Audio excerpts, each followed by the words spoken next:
Hello friends, English with S R Simar YouTube channel में आपका स्वागत है। आज मैं शिक्षक भर्ती परीक्षाओं के लिहाज से बहुत महत्वपूर्ण टॉपिक लेकर आया हूँ, फिगर ऑफ स्पीच, जिसे हिंदी में कहते हैं अलंकार। फिगर्स ऑफ स्पीच की इस वीडियो में हम कवर करने वाले हैं 5 मूलतः सिमिली, मेटाफोर, पर्सोनिफिकेशन, अलिटरेशन और एसोनेंस। ये पांचों इस वीडियो में क्लियर करेंगे। तो सबसे पहले बात करते हैं सिमिली। सिमिली जो है नाम से स्पष्ट है, सिमिलैरिटी, यानी कि हिंदी में कहेंगे अपन समानता, लाइकनेस, एक जैसे। दो भिन्न भिन्न प्रकार की वस्तुओं के बीच में कोई समानता हो तो वहाँ पर सिमिली अलंकार का प्रयोग किया जाता है।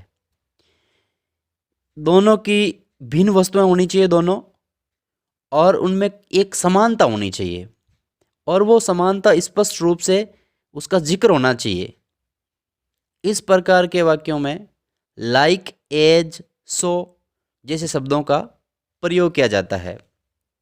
तो पुनः बता दूं, दोनों वस्तुएं या फिर कोई घटनाएं आपस में भिन्न होनी चाहिए, समान नहीं होनी चाहिए। यानी कि एक व्यक्ति हो गया, एक कोई वस्तु हो गई, इस तरह से समानता स्पष्ट रूप से बताई जाए इसमें। अच्छा, जैसे एग्जाम्पल, अब इसके एग्जाम्पल देखिए। The king was as brave as a lion. राजा इतना बहादुर था जितना कि शेर। अब यहाँ पर आप देखेंगे, ये जो एज ब्रेव जो शब्द है ना, बहादुरी का प्रयोग, ये तुलना की गई है एज की, किससे? राजा की तुलना किससे की गई है? शेर की। यानी कि राजा को किसकी उपमा दी गई है? शेर की उपमा दी गई है कि the king was as brave as lion. राजा शेर जितना बहादुर था। ठीक है, राजा की बहादुरी का यहाँ पर वर्णन। तो यहाँ पर अपन को कैसे पता चला? ये एज शब्द है ना, एज के बाद जो एडजेक्टिव आया है उसके हिसाब से। She is as beautiful as moon. वह चंद्रमा जितनी खूबसूरत है। She is as beautiful as moon. वह चांद जैसी सुंदर है। तो यहाँ पर एज का प्रयोग हुआ है। यहाँ आप देखेंगे कि दो वस्तुएं, एक तो वह है और एक चांद, और समानता क्या है? सुंदरता। यहाँ पिछले वाले वाक्य में, सेंटेंस के अंदर, राजा और लोइन के बीच में समानता क्या है? बहादुरी। समझ रहे हो? That story is as old as the hills.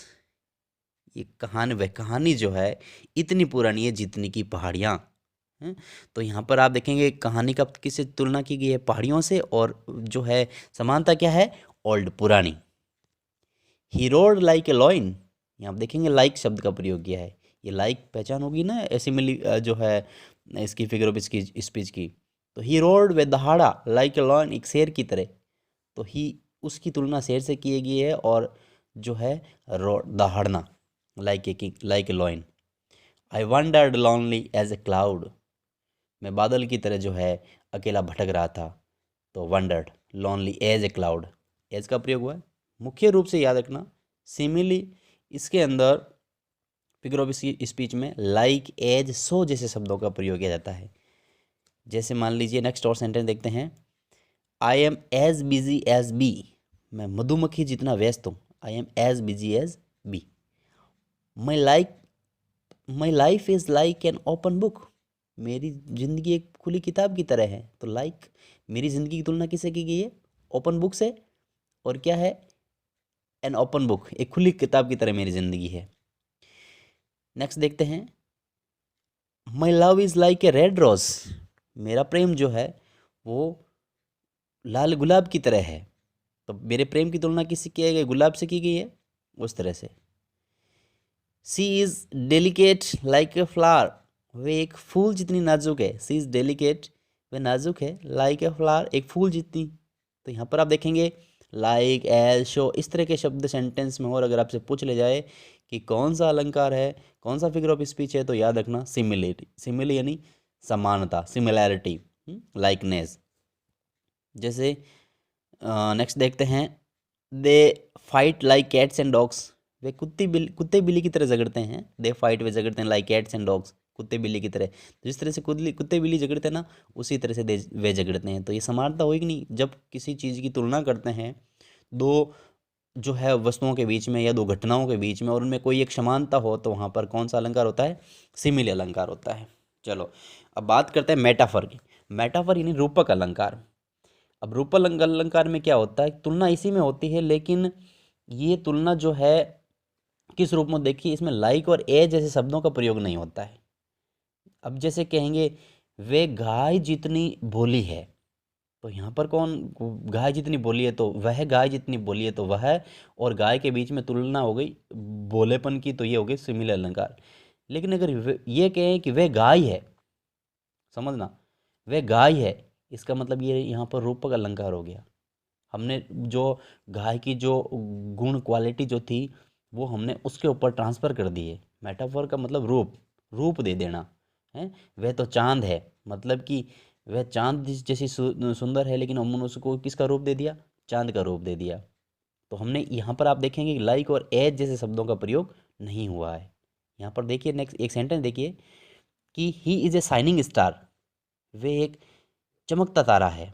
तो यहाँ पर हमने उसकी तुलना किससे की? तो उसकी तुलना की है शाइनिंग स्टार से, लेकिन शाइनिंग स्टार से तुलना, ही is like a shining star होता तो ये सिमिली होता, लेकिन ही इज़ ए शाइनिंग स्टार, वह चमकता तारा है। चमकता तारा है, तो यहाँ पर उसकी उसको उस व्यक्ति को ही हमने चमकता तारा बना दिया है, उसकी तुलना कर दी है, उसको ऐसा बना दिया है। जैसे मान लो the snow is a white blanket, बर्फ़ जो है एक सफ़ेद चादर है। बर्फ़ एक सफ़ेद चादर है, तो हमने सफ़ेद चादर बना दिया यानी ऐसे। नेक्स्ट देखिए, his brain is a computer, उसका दिमाग तो कंप्यूटर है। ये नहीं कहेंगे कंप्यूटर जैसा है, कंप्यूटर जैसा होता तो उसकी तुलना कर देते, लेकिन हम उसका दिमाग तो कंप्यूटर है। तो यहाँ पर अपन ने जो है रूप बना दिया। जैसे मान लो देखिए, द काम लेक वॉज ए मिरर, काम लेक होता है एक ठंडी शांत, और लेकिन झील वॉज ए मिरर, एक दर्पण थी। यानी कि ठंडी झील जो थी वो एक दर्पण थी, बिल्कुल साफ सुथरी, जिसके आर पार देखा जा सकता था, जिसमें अंदर तक देखा जा सकता था, एक दर्पण की तरह। Camel is the ship of desert, ऊंट जो है रेगिस्तान का जहाज होता है। अब ये नहीं कहेंगे ऊंट रेगिस्तान की जहाज की तरह, नहीं, ऊंट रेगिस्तान का जहाज होता है। तो ये जो ऊंट है रेगिस्तान का जहाज है, इसको रूप बना दिया, ऊंट को रेगिस्तान का जहाज के रूप में जाना जाता है ऊंट। Pradeep was the lion of the field, Pradeep जो है मैदान का शेर था, मैदान का शेर था प्रदीप, तो उसकी तुलना कर दी है शेर से, लेकिन प्रदीप, लोइन की सारी क्वालिटीज़ प्रदीप में डाल दी, तुलना इस रूप में की गई है। Media is the fourth pillar of democracy, media लोकतंत्र का चौथा स्तंभ है। माई लव इज़ रोज़, मेरा प्रेम जो है गुलाब है, मेरा प्रेम गुलाब की तरह नहीं, मेरा प्रेम गुलाब है। यहाँ पर आप देखेंगे ये सारे सेंटेंस जो है मेटाफोर के अंदर, वहाँ पर लाइक और ए जैसे शब्द नहीं है। मुख्य रूप से भिन्नता यही है दोनों में, सिमिली और मेटाफर के अंदर मुख्य भिन्नता ये है कि मेटाफर के अंदर लाइक और ए जैसे शब्द नहीं होते, सीधी उसी की तुलना दी जाती है। एक सेंटेंस को ध्यान से सुनना, she is as beautiful as moon, वह चांद जितनी सुंदर है। तो ये हो गया सिमिली जो है फिगर ऑफ स्पीच। लेकिन अगर बात करते हैं सी इज़ मून, वह चांद है, सी इज़ अ मून, वह चांद है, तो इसका मतलब ये हुआ कि वह चांद है, मतलब यानी कि वह चांद जितनी सुंदर है। इस तरह से तो तुलना नहीं होकर के वो फिर मेटाफर और रूपक हो जाएगा, रूपक अलंकार। तो नेक्स्ट और देखते हैं, he has a heart of stone, उसका दिल पत्थर है, यानी ये पत्थर दिल का है, उसका पत्थर दिल का है, तो ये से हार्ट ऑफ स्टोन, पत्थर दिल। लाइफ इज़ अ ड्रीम, जीवन एक सपना है, ख्वाब है, जीवन एक ख्वाब है। तो लाइफ जो है की तुलना किससे की गई है? जीवन की तुलना की, यानी कि लाइफ की तुलना किससे की गई है? स्वप्न की, ख्वाब से तुलना की गई है लाइफ की, जीवन की। तो फिर जीवन क्या है? एक सपना है। मेरी आइज़ वर फायर फ्लाइज, मेरी की आँखें जो है वो जुगनू थी। तो यहाँ पर आप देखेंगे कि वर फायर फ्लाई जुगनू थी। तो सिमिली और मेटाफर के अंदर मुख्य भिन्नता ये होती है कि इसमें लाइक और एज जैसे शब्द नहीं होते हैं मेटाफर के अंदर, जबकि सिमिली के अंदर लाइक, एज, शो जैसे शब्द होते हैं। सिमिली के अंदर तुलना आपस में की जाती है दो विभिन्न वस्तुओं में, और में एक समानता होती है। लेकिन मेटाफर के अंदर तुलना होती है, लेकिन सारी क्वालिटी जो है वो जो है सब्जेक्ट के अंदर होती है, इसलिए इसमें लाइक और ए जैसे शब्द का प्रयोग नहीं किया जाता है। अब नेक्स्ट जो है फिगर ऑफ स्पीच की बात करते हैं, वो है पर्सोनिफिकेशन, यानी कि मानवीकरण अलंकार। पहले हमने उपमा और रूपक दो अलंकार पढ़े हैं, अब बात करते हैं मानवीकरण अलंकार की। नाम से स्पष्ट है, पर्सोनिफिकेशन यानी पर्सन से बना है, पर्सन यानी व्यक्ति। अगर कोई अमूर्त या अदृश्य चीज़ों को, अमूर्त निर्जीव या अदृश्य चीज़ों को जब अपन व्यक्ति बना देते हैं या इंसान बना देते हैं या मानव बना देते हैं, तो वो मानवीकरण अलंकार बन जाता है। अमूर्त चीज़ों को मूर्त रूप दे दिया जाता है। अब ये तो बहुत आसान है, इसको आप पढ़ते ही समझ जाओगे। Opportunity knocks at the door but once, opportunity अवसर, नॉक्स खटखटाता है, एट द डोर दरवाज़ा, यानी कि अवसर दरवाजे पे दस्तक देता है, बट वंस लेकिन एक ही बार। मतलब कि अवसर आप तक आता है, आप तक पहुंचता है, लेकिन एक ही बार। अब देखा जाए तो अवसर अदृश्य चीज़ है, वो कैसे दरवाज़ा खटखटाए हैं, लेकिन अब ऐसा सेंटेंस है तो ये फिगर ऑफ स्पीच हो गया मानवीकरण। A lie has no leg to stand upon, a lie झूठ के, हैज़ नो लेग पैर नहीं होते, टू स्टैंड अपॉन खड़े रहने के लिए, यानी कि झूठ के पैर पैर नहीं होते। अब झूठ के कोई पैर हो सकते हैं, यानी मानवीकरण हो सकता है क्या, ये अदृश्य चीज़ें हैं तो फिर भी इसके साथ लेग का प्रयोग किया है इस तरह से, तो अब लगता है कि ये कौन सा अलंकार है, पर्सोनिफिकेशन यानी मानवीकरण अलंकार है। Pride goes fourth on horse back, गर्व जो है, घमंड जो है, गोज फोर्थ आगे बढ़ता, ऑन हॉर्स बैक घोड़े की पीठ पर सवार होकर आगे बढ़ता है। अब आप देखिए, प्राइड यानी गर्व, जो घमंड जो है, वो घोड़े की पीठ पे कैसे बैठ सकता है, ये अदृश्य चीज़ है, लेकिन अब इसको यूज़ किया है। ये भाषा की खूबसूरती है, ये साहित्य की खूबसूरती है। सेंटेंस बड़ा अच्छा लगता है इसे, मतलब काव्य की ये खूबसूरती यहाँ पर इन ऐसे सेंटेंस में नज़र आती है। लव इज़ ब्लाइंड, प्रेम अंधा होता है, तो प्रेम क्या कोई इंसान है जो उसकी आंखें नहीं है, अंधा होता है। Love is blind personification. The flowers are dancing, फूल नाच रहे हैं, फूल कैसे नाचते हैं बताओ, फूल इंसान नाचता है, लेकिन the flowers are dancing. Experience is the best teacher, अनुभव ही सबसे अच्छा शिक्षक है। अब बताओ, अनुभव कोई टीचर है जो उसके हाथ पैर वगैरह वो क्लास लेके पढ़ाता है, लेकिन नहीं, अदृश्य चीज़ है, लेकिन वो बेस्ट टीचर है। Death lays his icy hands on kings, मृत्यु जो है, लेज हिज आईसी हैंड्स अपने क्रूर हाथ डालती है, ऑन किंग्स राजाओं पर, मृत्यु राजाओं पर अपने क्रूर हाथ डालती है। तो मृत्यु के कोई हाथ थोड़ी होते हैं जो हाथ वो पकड़ लेती हैं उनको। The moon weld her face, चंद्रमा ने अपने चेहरे को चेहरे पे जो है घूंघट किया, घूंघट डाला है। तो चंद्रमा कोई जो है स्त्री है जो अपने चेहरे को उसने पर घूंघट डाला है। हर फेस, हर का प्रयोग हुआ है, क्यों हुआ है, क्योंकि चंद्रमा को हमने स्त्री मान लिया है, इस चांद ने हमने, इसलिए उसके साथ हर फेस आया है। तो निर्जीव वस्तुओं के बारे में ऐसा कहा जाता है जैसे उनमें इंसानी गुण हो, ऐसा लगता है जैसे इंसान कर रहे हो निर्जीव वस्तुएं, तो वहाँ पर कौन सा अलंकार होता है, पर्सोनिफिकेशन। अब बात करते हैं एलिट्रेशन की। एलिट्रेशन होता है अनुप्रास अलंकार। इसको समझना बहुत आसान है कि दो या अधिक व्यंजन ध्वनि अगर लगातार आए या उनकी पुनरावृत्ति हो या लगातार आए, तो वहाँ पर एलिट्रेशन होता है, अनुप्रास अलंकार होता है। इसको याद करने का तरीका बता दूं कि एल एल, यानी एल एल डबल आ रहा ना यहाँ एलिट्रेशन में, एल एल, ध्यान रखना कि दो व्यंजन अगर डबल आए, व्यंजन ध्वनियाँ, तो वहाँ पर कौन सा अलंकार होता है, अनुप्रास अलंकार होता है, यानी कि दो व्यंजन ध्वनियों की पुनरावृत्ति। जैसे देखिए, the snake slept under a spray है, तो स्नैक स्लेप्ट अंडर स्प्रे, तो यहाँ पर स्नैक स्लैप, ये स डबल आ रहा है, तो ये कौन सा अलंकार हुआ, alliteration. Fair fowls have feathers fair है, fair fowls have feathers fair, तो यहाँ पर फ डबल आ रही, तो फे फ की ध्वनियाँ ये डबल क्या तीन चार बार आ रही, तो यहाँ पर ये कौन सा अलंकार है, alliteration. How high his honour holds his haughty head, तो यहाँ पर एच एच हाउ हा हा है, हिज ऑनर वगैरह सारे वर्ड से है, इसमें अनुप्रास अलंकार है। शी सेल्स एट द सी शोर, सी सेल्स वे बेचती है, सी सेल्स वे समुद्र की कोशिकाएं, एट द सी शोर समुद्र किनारे, तो यहाँ पर देखेंगे एक श ये ध्वनियाँ जो है रिपीट हो रही है, तो ये कौन सा अलंकार हुआ, एलिट्रेशन। अब बात करते हैं एसोनेंस की।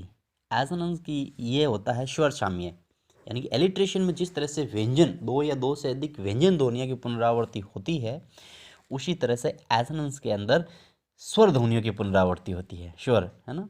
जैसे ट्विंकल ट्विंकल लिटिल स्टार, यहाँ आप देखेंगे कि ट्विंकल में ई की ध्वनि है ना, आई आई जो है ना वो ट्विंकल ट्विंकल लिटिल, यहाँ पर ट्विंकल में भी है, ट्विंकल में भी है, लिटिल में भी है। इस तरह से twinkle twinkle little star, how I wonder what you are up above the world so high like a diamond the sky. तो यहाँ देखेंगे आई की ध्वनि बार बार रिपीट हो रही है, तो ये कौन सा अलंकार हो गया? Assonance.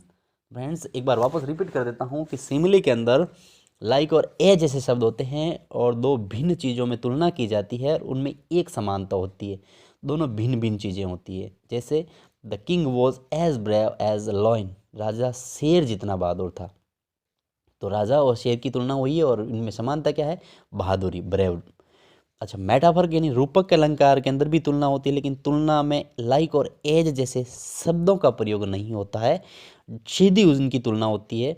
The snow is white blanket, बर्फ जो है सफ़ेद चादर है। अगर मैं ये कह दूँ snow is like A white blanket, like का प्रयोग कर दूँ अगर, तो वहाँ पर कौन सा अलंकार पूरा चेंज हो जाएगा? सिमिली अलंकार हो जाएगा। जैसे मान लो he is like a shining star, वे एक चमकते तारे की तरह है। तो ही की चमकते तारे से तुलना कर रहा हूँ, मैं लाइक शब्द का प्रयोग कर रहा हूँ, तो यहाँ पर कौन सा अलंकार हो जाएगा? सिमिली अलंकार हो जाएगा फिर। लेकिन चूंकि मेटाफर रूपक अलंकार है तो सीधा ही लिख दिया कि he is a shining star. इस ब्रेन इज़ ए कंप्यूटर, उसका दिमाग जो है कंप्यूटर है, तो ये रूपक अलंकार है। कंप्यूटर का प्रयोग उसके ब्रेन के लिए कर दिया, यानी कि कंप्यूटर की सारी क्वालिटी किस में है? उसके ब्रेन में है। एंड शाइनिंग स्टार की जो सारी क्वालिटी है उसमें है। सफ़ेद चादर की सारी जो है क्वालिटी है वो बर्फ के अंदर है। इस तरह से the kisses are the flowers of affection, kisses यानी कि चुम्बन जो है, आर द फ्लावर्स ऑफ की अफेक्शन, प्रेम की जो है फूल होते हैं, प्रेम के पुष्प होते हैं। प्रेम के पुष्प क्या होते हैं? चुम्बन। किसेज जो होते हैं प्रेम के चुम्बन होते हैं, सॉरी प्रेम के फूल होते हैं। इस तरह से तो फ्रेंड्स आई होप आपको ये जो है अलंकार फिगर ऑफ स्पीच अच्छे से समझ में आ गए। इनके नोट्स बनाइएगा और इसके और वीडियोज़ में अलग जो है लेके आऊँगा। Thank you for watching this video.